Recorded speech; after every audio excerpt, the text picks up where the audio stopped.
Two women walk into the same dealership. Both are successful. Both make around $65,000 a year. Both choose the exact same SUV. But 5 years later, one woman has built wealth. The other has spent thousands and owns absolutely nothing. And the crazy part? At first, the second woman actually felt smarter. Today, we're breaking down the real math behind leasing versus buying a car, specifically for modern women balancing careers, lifestyle, independence, and financial freedom.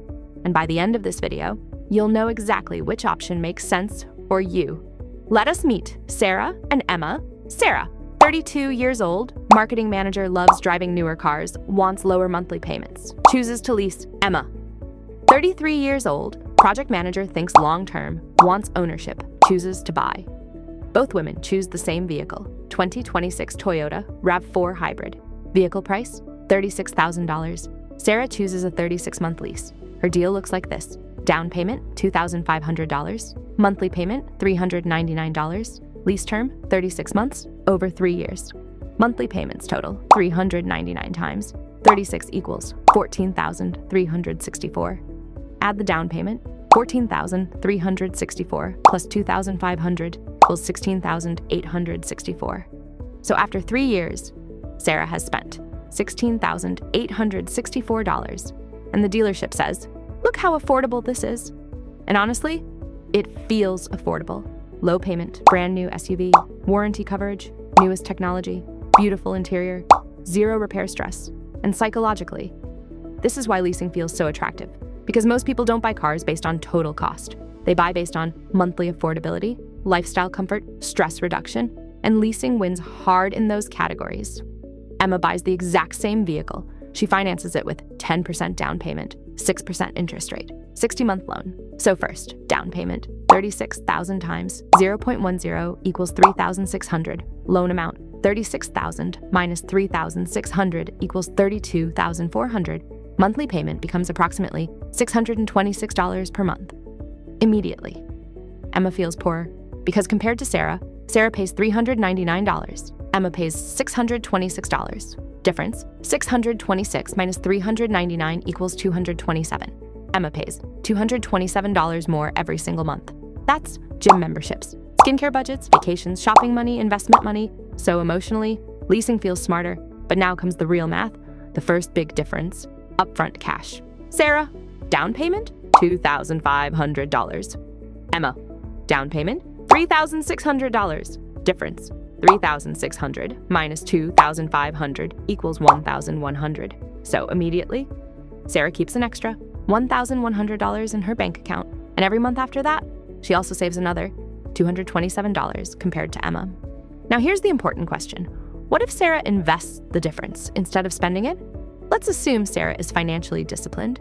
Instead of wasting the savings on shopping, takeout, subscriptions, lifestyle inflation, she invests $227 every month for 5 years into an S&P 500 index fund, earning an average 10% annual return. Future value of monthly investing $227, result approximately $17,600. Now add the extra upfront cash she kept. $17,600 plus $1,100 equals $18,700. So after 5 years, Sarah could potentially have nearly $18,700 invested. And suddenly, the leasing argument becomes much stronger, because now the question becomes, is Emma's ownership equity greater than Sarah's investment account? What happens after 3 years? Sarah, after 3 years, total spent $16,864, and she owns nothing.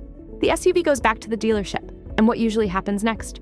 Most people lease again, because once someone gets used to driving new cars, lower payments, warranty protection, it becomes hard to go backward.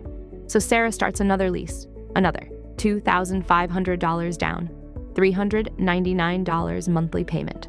Emma, after 36 months, monthly payments made, 626 times 36 equals 22,536.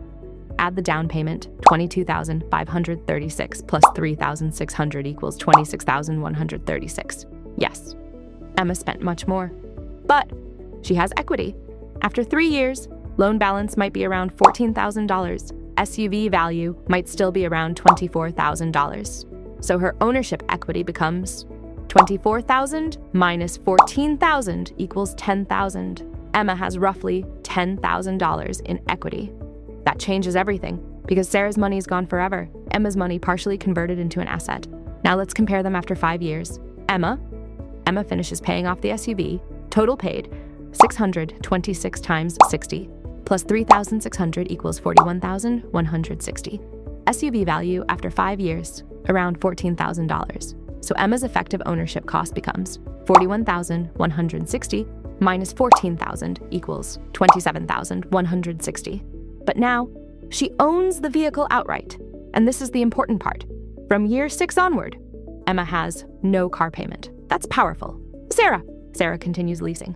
First lease, $16,864. Second lease, 24 payments. 399 times 24 equals 9,576. Plus second down payment, $2,500. Total spent over 5 years, $16,864 plus 9,576 plus 2,500 equals 28,940. So Sarah spent about $28,940 and owns nothing. But she also built an investment portfolio worth about $18,700. So her net lifestyle cost becomes roughly $28,940 minus $18,700 equals $10,240. And suddenly, leasing doesn't look nearly as terrible. The real truth nobody talks about. Here's the catch. Most people do not invest the difference. That's the entire game. Most people lease because they want a nicer car, lower monthly stress, luxury they couldn't otherwise afford. But the monthly savings usually disappears into shopping, dining out subscriptions, vacations, lifestyle inflation. And that is why leasing quietly becomes expensive. Because if you lease and spend the savings, you lose both. Ownership, investing opportunity. But if you genuinely invest the difference consistently, leasing becomes much more financially competitive. Leases also come with restrictions, mileage limits, usually 10,000 to 12,000 miles per year. Go over the limit, you may pay 15 to 25 cents per extra mile. Example, if Sarah exceeds by 8,000 miles, 8,000 times 0.25 equals 2,000. That's a surprise. $2,000 bill. Wear and tear fees, small scratches, wheel damage, interior stains, pet damage. Dealerships can charge hundreds or thousands. Disposition fees, some leases charge $300 to $500 just to return the vehicle. Yes, returning it. Buying has downsides too. Buying isn't perfect either. After warranty expires, tires, brakes, repairs, maintenance, batteries can become expensive. A single unexpected repair could cost $1,500 to $3,000. And cars lose value fast. A new vehicle may lose 20% after year 1, nearly 50% after 5 years. That's depreciation. So, who actually wins? Sarah wins if she truly invests the monthly savings values. Flexibility likes, newer, safer cars drives, lower mileage, avoids maintenance surprises, stays disciplined financially. Because investing the savings can offset much of leasing's disadvantage.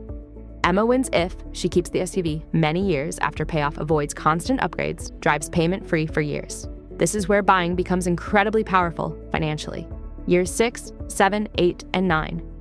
Emma could invest the entire $626 monthly payment. That's wealth creation. Leasing versus buying is not really a car decision, it's a behavior decision. Buying rewards, patience, delayed gratification, long-term thinking. Leasing rewards, flexibility, cash flow, lifestyle comfort. But mathematically, the winner is usually not determined by the car itself.